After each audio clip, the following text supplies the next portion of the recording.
Croeso nôl I gwasanaeth Clwb 707. Nawr, dyma rhan 4 o stori'r Pasg.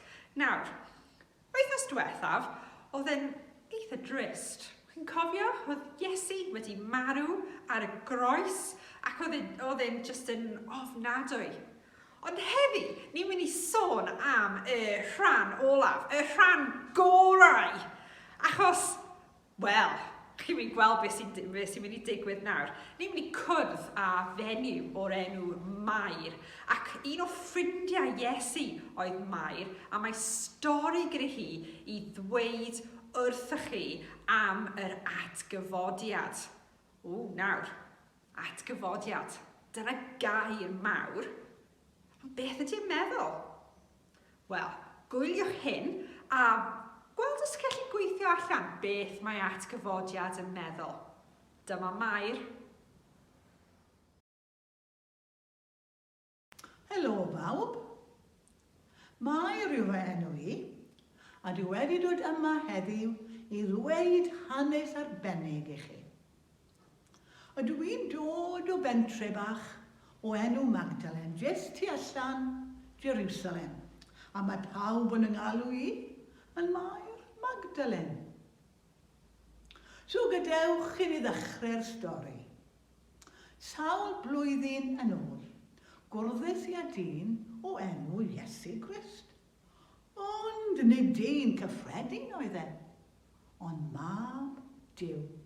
A ddylwn ni'n ffrindiau mawr. Cyn I mi gwrdda Iesu, allai weithwch chi, o'n I ddim yn berson da o gwbl. O'n I gwneud pethau drwg, neb yn ddyhoffi a neb yn byrhysto. Ond chi'n gwybod, oedd Iesu yn gwybod popeth amdana, a oedd y still yn fy ngharu I. A dyma tro gyntaf erioed, o'n i'n teimlo fod fy mywyd yn werth rhywbeth, a bod rhywun yn credu ynddo. A dyna'r effaith oedd Iesu'n gael ar bobl. So sa'n gwybod odych chi yn dathlu'r Pasg, ond byddai'n anodd iawn I mi beidio. Achos chi'n gweld, o'n I yna y Pasg gyntaf. Beth a ddigwyddodd? Wel, daeth y milwyr Rhufeinig I arestio Iesu a mynd ag e o flaen Pontius Pilate I gael ei gosbi. Aeth y milwyr goron o ddraen a gwthio I lawr ar ei ben I chi, nes bod gwaed yn rhedeg ym mobman.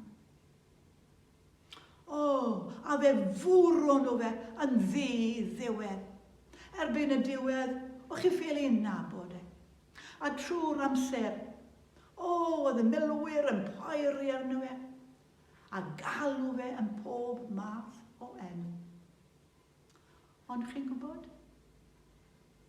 Trwy'r holl hyn, ddywedodd yr Iesu ddim byd. Wnaeth e ddim treio ymladd yn ôl a gweiddi, gymerodd e popeth yn dawel.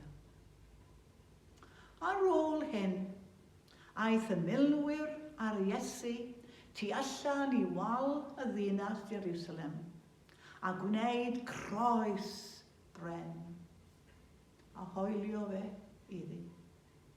Hoelio nhw fe drwy ei arddwn a'i draed. Awyr bach. Nhw mor greulon. A o'n I yna yn sefyll gyda Mair, mam yr Iesu a bobl eraill, yn gwylio Iesu yn marw. Wel, chi'n gwybod, o'n i'n teimlo mor benbleth. Pan bod hyn yn digwydd? O'n i'n gwybod bod Iesu yn fab Duw, a fe oedd arglwydd y byd. A nawr, oedd e'n cael ei ladd. A dwi'n cofio Sawl wythnos cyn i hyn i ddigwydd, o'n i'n cael swper gyda Iesu a'i ffrindiau, a fel arfer oedd Iesu'n siarad am ei fywyd a'i dad nefo. A wedodd e wrthon ni, bydde bobl yn troi yn ei erbyn, a bydde pethau drychanllyd yn digwydd iddo fe. Ond ar y trydydd dydd, bydde fe'n codi nôl yn fyw. Ond o'n i ddim yn deall dim o hyn.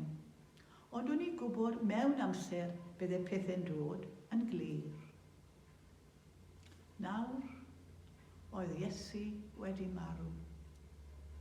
Gath ei gorff i roi yn y bedd, a ogo fawr oedd y bedd a carreg fawr ar hyd yr agoriad. O, o'n i mor trist. Es i adre i chi. Yn llefen o'n i'n gwybod beth i wneud. Ar y trydydd dydd, es i nôl i'r ardd lle roedd bedd yr Iesu. Ond y milwyr Rhufeinig oedd wedi cael ei roi i warchod y bedd. Neb i weld y ddim un man. A'r garreg fawr hyn wedi cael ei symud. So es i mewn i'r ogof a edrych. Oedd corff yr Iesu ddim na. Ond y llieni oedd wedi cael ei rwymo o gwmpas ei gorff. Ond o dau ddyn yn sefyll fan mewn gwisgwen. A wedwn nhw wrthai, pam wyt ti yn edrych am yr Iesu mewn fan hyn? Mae fe wedi atgyfodi fel y dywedodd e. Wedi atgyfodi. Es i allan i'r ardd, a o'n i'n cerdded ar hyd y llwybr hyn. A weles i'r dyn hyn yn dod tuag ataf. A ni'n meddwl, y garddwr yw hwn. Bydd e'n gwybod le mae wedi rhoi corff yr arglwydd. So o fynes iddo fe. Sir, lle mae corff yr arglwydd? A chi'n gwybod, edrychodd arnau mor dyner. A wedodd e, mae. Waw, ar funud hwnna, o'n i'n gwybod mae'r Iesu oedd e. Bod yr Iesu wedi atgyfodi. A na gyd o'n i moyn ein o'r cwtsi o fe. A wedodd e, na, paid analu eto. Ond cer nôl i ddweud wrth y lleill, fy mod i wedi atgyfodi. Gallai weithio chi, redes i nôl mor gyflym a gallen ni i Jerusalem. A mewn i'r ystafell, lle roedd y disgyblion. A weiddes i, mae fe wedi atgyfodi. Mae'r Iesu yn fyw. Waw. A dyna pam ydw i yn dathlu'r Pasg. Gaeth Iesu ei croeshoelio. Ar y trydydd dydd fe atgyfododd, a mae'r Iesu yn fyw. Waw, beth ydych chi'n meddwl am y stori hwnna? Ydych chi'n gweld pam dwi'n meddwl mae darn gorau o'r stori yw'r darn yna?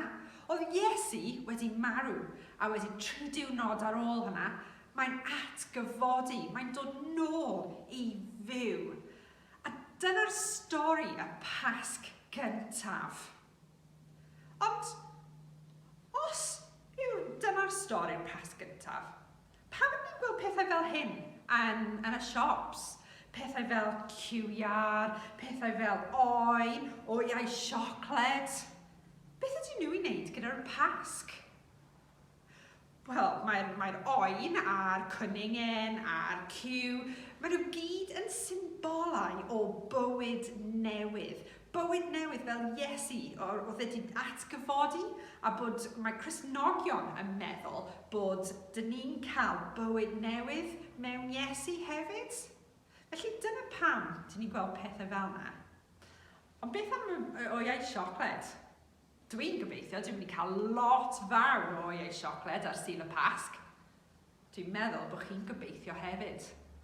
A beth ydy oiau siocled i wneud gyda'r Pasg?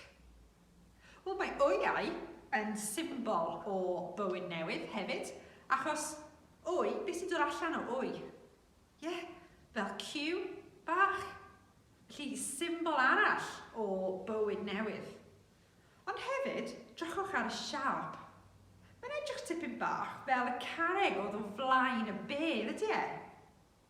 Ie? Ac os ydych chi'n agor rhan fwyaf o wyau siocled, beth sydd ynddyn nhw? Dim byd. Maen nhw'n wag. A mae'n atgoffa ni bod oedd y bedd yn wag, achos oedd Iesu ddim yna. Oedd Iesu wedi atgyfodi. Nawr, cyn ni mynd, dwi'n mynd i gweddio, ac os ydych chi eisiau gwneud gweddi fi yn gweddi chi, chi'n dweud amen ar y diwedd, a wedyn ni'n mynd i gorffen gyda can arall. Gweddiwn. Arglwydd Duw, diolch am stori'r Pasg. Diolch am bywyd newydd. Diolch am gobaith yn Iesu. Yn enw Iesu, amen. Nawr, gobeithio bod ni'n gweld chi cyn bo hir yn yr ysgol, ac os na, Pasg hapus, a hwyl am nawr. Hwyl fawr!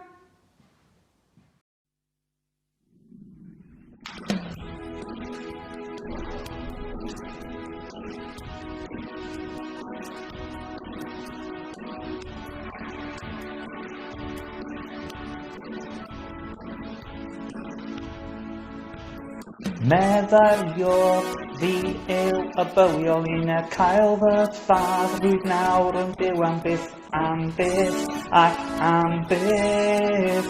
Amen.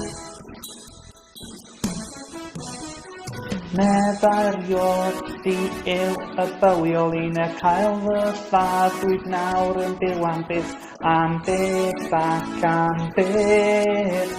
Amen. Mae driws y bedd yn agored nawr, clywf neges glir yr angylion glam. Pan chwilio yma, nid marw ewedd, fe gododd Iesu fe ddwedodd y gwir, fe gododd Iesu. Mae'n ddiw byth bythoedd, fe gododd Iesu. Mae'n ddiw byth bythoedd. Meddyliwr fi yw y bywiol un e cael fy lladd rwy'n nawr yn byw am byth ac am byth. Amen. Meddyliwr fi yw y bywiol un e cael fy lladd rwy'n nawr yn byw am byth ac am byth. Amen.